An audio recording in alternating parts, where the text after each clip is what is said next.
Shalom, selamat pagi kita semua. Good morning for everyone.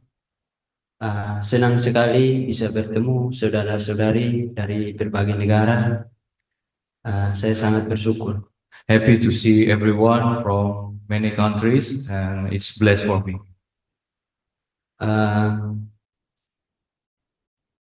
Saya mau bersaksi sebelum saya lahir baru dan setelah saya lahir baru, bagaimana Tuhan bekerja dalam kehidupan saya dan Tuhan dengan berbagai cara untuk menyelamatkan saya.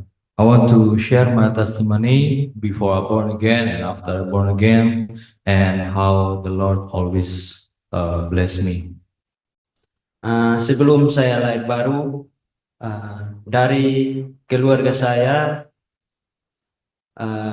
kita aktif di gereja juga, itu Kristen Protestan. So actually my family being a ministry in my old church, it's Protestant. Jadi Kristen Protestan masuk di daerah saya itu kakek saya yang berusaha untuk mendirikannya di daerah saya itu. So Protestant church get into my village, it's because my grandfather. Jadi kita sebagai anak-anak cucu dilarang keras untuk berpindah atau beralih gereja. So we, the grandfather said, don't never be change the church from now.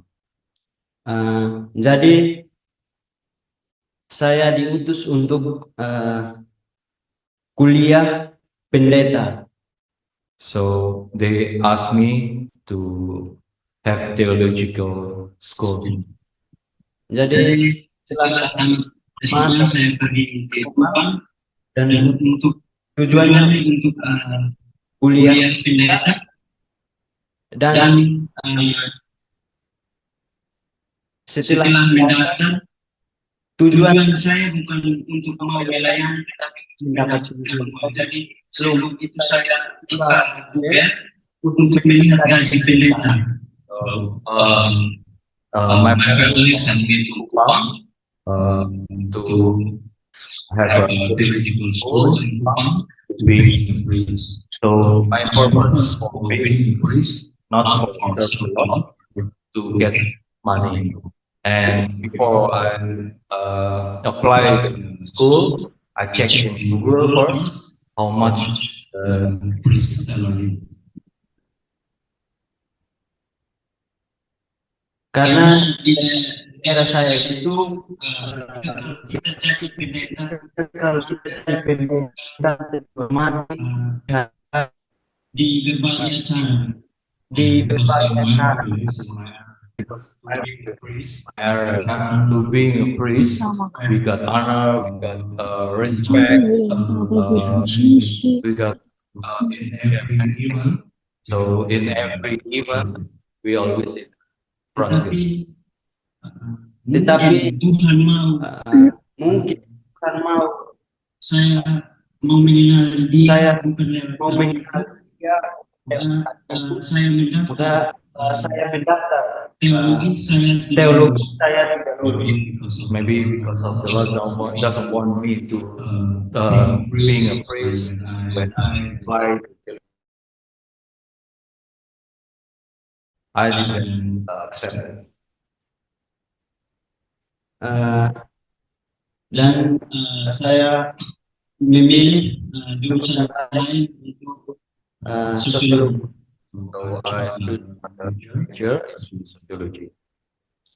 Dan setelah itu saya mengikuti perkuliahan dan saya mengenal kebenaran. Saya melihat kesaksian dari kakak saya yang dimana dia sudah mengenal Revival Fellowship, dan dia berdua sekali, dan di situ saya bertanya, dan saya pergi ke revival gereja revival. So I know about fellowship first time from my brother. He been born again first, then I saw his change. Then he asked me to follow him to come to the church. Then I follow him for the first meeting. Dan pada saat itu kita ibadah, setelah ibadah ada saudara yang mau sharing tentang kelahiran kembali dari air dan roh, dan kita berdoa untuk menerima Roh Kudus. Tetapi pada saat itu saya tidak menerima Roh Kudus karena saya belum mengerti dan tidak yakin. Dan pada saat itu kita berdoa, mereka sementara berdoa untuk saya, tetapi saya buka mata lalu saya tertawa. So after the meeting, some people asked me to receive Holy Spirit. They sharing about scriptures. They asked me to pray, and I agree. We go to the prayer room and we pray with some people. But everyone closed their eyes. But I just opened the eyes and I laugh because I feel weird here.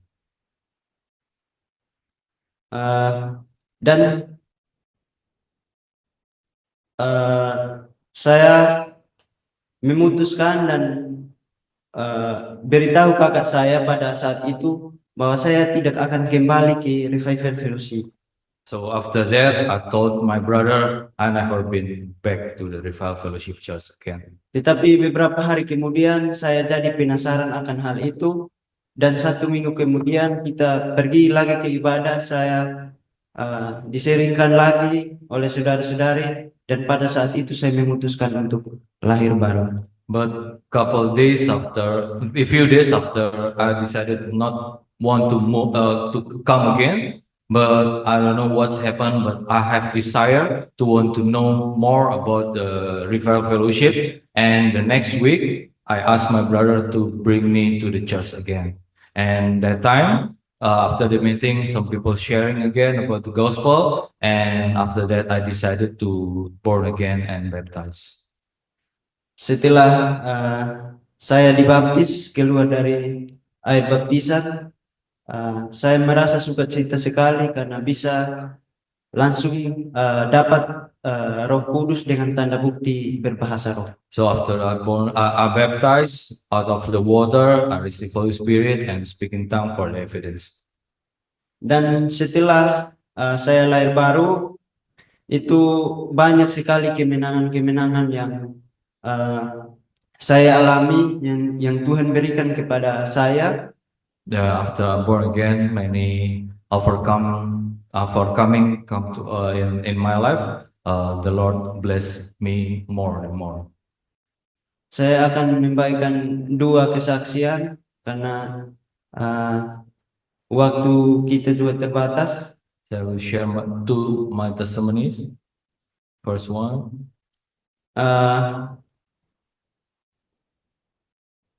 Pada saat saya libur, saya pergi ke Malaka untuk mengunjungi mama saya.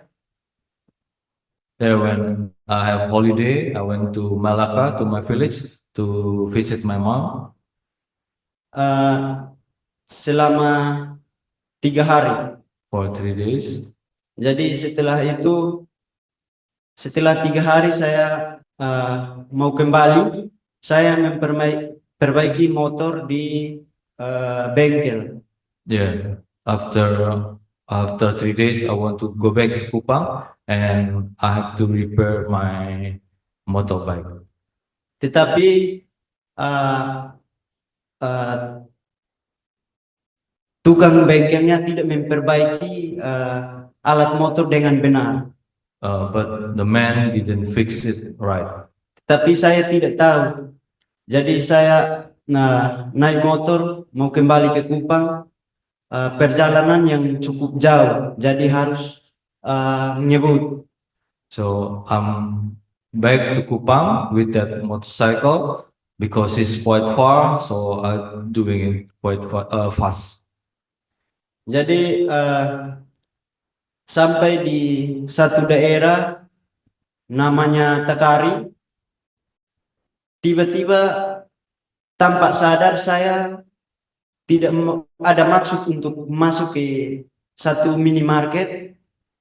Saya tidak ada satu maksud pun untuk masuk atau berbelanja, tetapi tiba-tiba saja saya berbelok masuk. So suddenly, when on the way back to Kupang, on an area called Takari, I have feel to stop in a mini market. Dan pada saat itu setelah masuk, saya langsung sadar, kok tidak ada tujuan saya bisa masuk ke sini. Lalu saya mundur mau lanjut berjalan, saya balik lihat kampas rem saya jatuh. So when I realized that I don't want to shop anything in this mini market, so I turned back. But when I saw on the road my brake pad is fall down. Jadi setelah saya melihat itu, saya berdiri agak lama dan merenungkan. Seandainya saya tidak masuk, pasti saya bisa celaka karena perjalanan jauh pasti harus ngebut dan banyak mobil besar yang melintas. Yeah, so after that I realized, thanks God, because